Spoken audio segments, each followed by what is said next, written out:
చూస్తున్నాం. మోడీ కేబినెట్ లో తెలుగు రాష్ట్రాల నుంచి రామ్మోహన్ నాయుడుకి పౌర విమానయాన బాధ్యతలు అప్పగించారు. పెమ్మసాని చంద్రశేఖర్ కు గ్రామీణాభివృద్ధి కమ్యూనికేషన్ సహాయ మంత్రిగా, భూపతి రాజు శ్రీనివాస వర్మకు భారీ పరిశ్రమలు ఉక్కు సహాయ మంత్రిగా కేటాయించారు. ఇక తెలంగాణ నుంచి కిషన్ రెడ్డికి బొగ్గు గనులు శాఖను కేటాయించారు. బండి సంజయ్ కుమార్ కి హోంశాఖ సహాయ మంత్రులుగా బాధ్యతలు అప్పగించారు.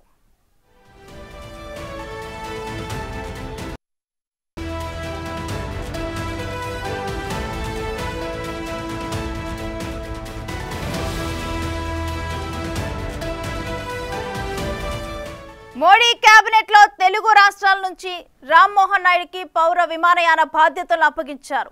పెమ్మసాని చంద్రశేఖర్ కు గ్రామీణాభివృద్ధి కమ్యూనికేషన్ సహాయ మంత్రిగా పదవిని కేటాయించారు. భూపతి రాజు శ్రీనివాస వర్మకు భారీ పరిశ్రమలు ఉక్కు సహాయ మంత్రి కేటాయించారు.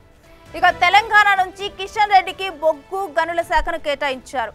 బండి సంజయ్ కుమార్ కి హోంశాఖ సహాయ మంత్రిగా బాధ్యతలు అప్పగించారు.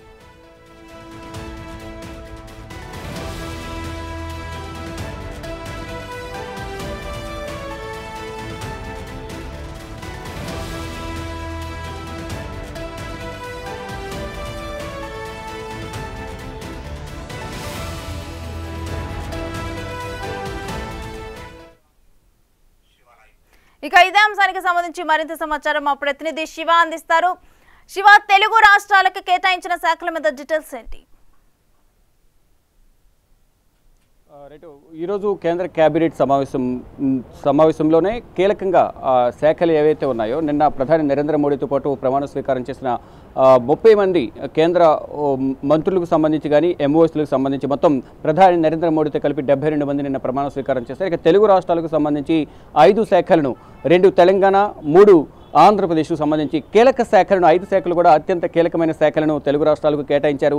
తెలంగాణ విషయానికి వస్తే కేంద్ర మంత్రి కిషన్ రెడ్డికి మరొకసారి కేంద్ర కేబినెట్లో అవకాశం లభించారు. గతంలో టూరిజం శాఖ మంత్రిగా ఉన్న కిషన్ రెడ్డికి బొగ్గు గనుల శాఖను కేటాయించారు.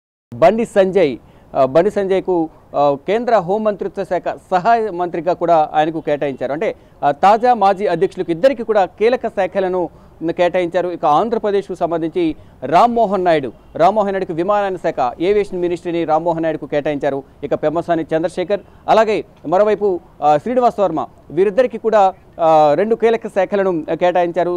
పెమ్మసాని చంద్రశేఖర్కు రూరల్ డెవలప్మెంట్, అలాగే కమ్యూనికేషన్ సహాయ శాఖ మంత్రిగా 2 శాఖలను పెమ్మసాని చంద్రశేఖర్ కేటాయించారు.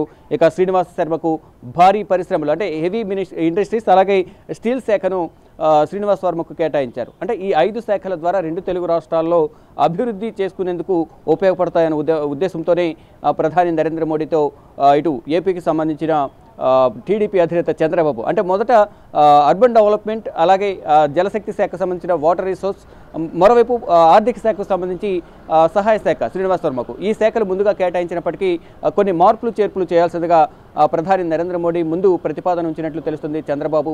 ఈ నేపథ్యంలోనే గతంలో ఏవియేషన్ మినిస్ట్రీ ఏదైతే ఎన్డీఏ కూటమిలో ఉన్న సందర్భంలో అశోక్ గజపతిరాజు నిర్వహించారు. ఇక రెండవసారి రామ్మోహన్ నాయుడు కేంద్ర విమానయాన శాఖ మంత్రిగా తన బాధ్యతలను చేపట్టబోతున్నారు. రేపు ఎల్లుండిలో ఛార్జ్ తీసుకోబోతున్నారు. మరోవైపు పెమ్మసాని చంద్రశేఖర్ గుంటూరు పార్లమెంటు సభ్యుడిగా తొలిసారి విజయం సాధించారు. ఇప్పుడు నూతన కేబినెట్లో కూడా తొలిసారి కేంద్ర సహాయ మంత్రిగా, అందులో 2 కీలక శాఖలు రూరల్ డెవలప్మెంట్, అలాగే కమ్యూనికేషన్ శాఖకు సంబంధించి కూడా ఆయనకు కేటాయించారు. విద్యావంతుడు, వ్యాపారవేత్త, అన్ని విధాలా ఆలోచించి అన్ని ఈక్వేషన్స్ను చూసుకుని తనకు ఈ శాఖను కేటాయించి, అంటే నిన్ననే ఇండైరెక్ట్గా వారికి ఒక ఇన్ఫర్మేషన్ ఉంది. చంద్రబాబును ఉద్దేశించి పెమ్మసాని కూడా బిగ్ టీవీతో మాట్లాడుతూ అన్ని ఈక్వేషన్స్ చూసుకుని చంద్రబాబు మాకు శాఖలు కేటాయిస్తారు, ఆయన ఏ శాఖలను మాట్లాడి మాకు అప్పగించిన అవకాశం కల్పించిన ప్రధాని నరేంద్ర మోడీతో మాట్లాడి ఆ శాఖలను నిర్వర్తించేందుకు మేము సిద్ధంగా ఉన్నామంటూ కూడా పెమ్మసాని చంద్రశేఖర్ కూడా నిన్న బిగ్ టీవీతో మాట్లాడి తెలిపారు. దానికి అనుగుణంగానే పెమ్మసాని చంద్రశేఖర్కు కమ్యూనికేషన్ శాఖను కేటాయించారు. ఇక శ్రీనివాస వర్మకు నర్సాపురం ఎంపీగా ఆర్ఎస్ఎస్ బ్యాక్గ్రౌండ్ ఉన్న శ్రీనివాస వర్మకు కేంద్ర కేబినెట్లో తొలిసారి సహాయ శాఖ మంత్రిగా అవకాశం కల్పించారు.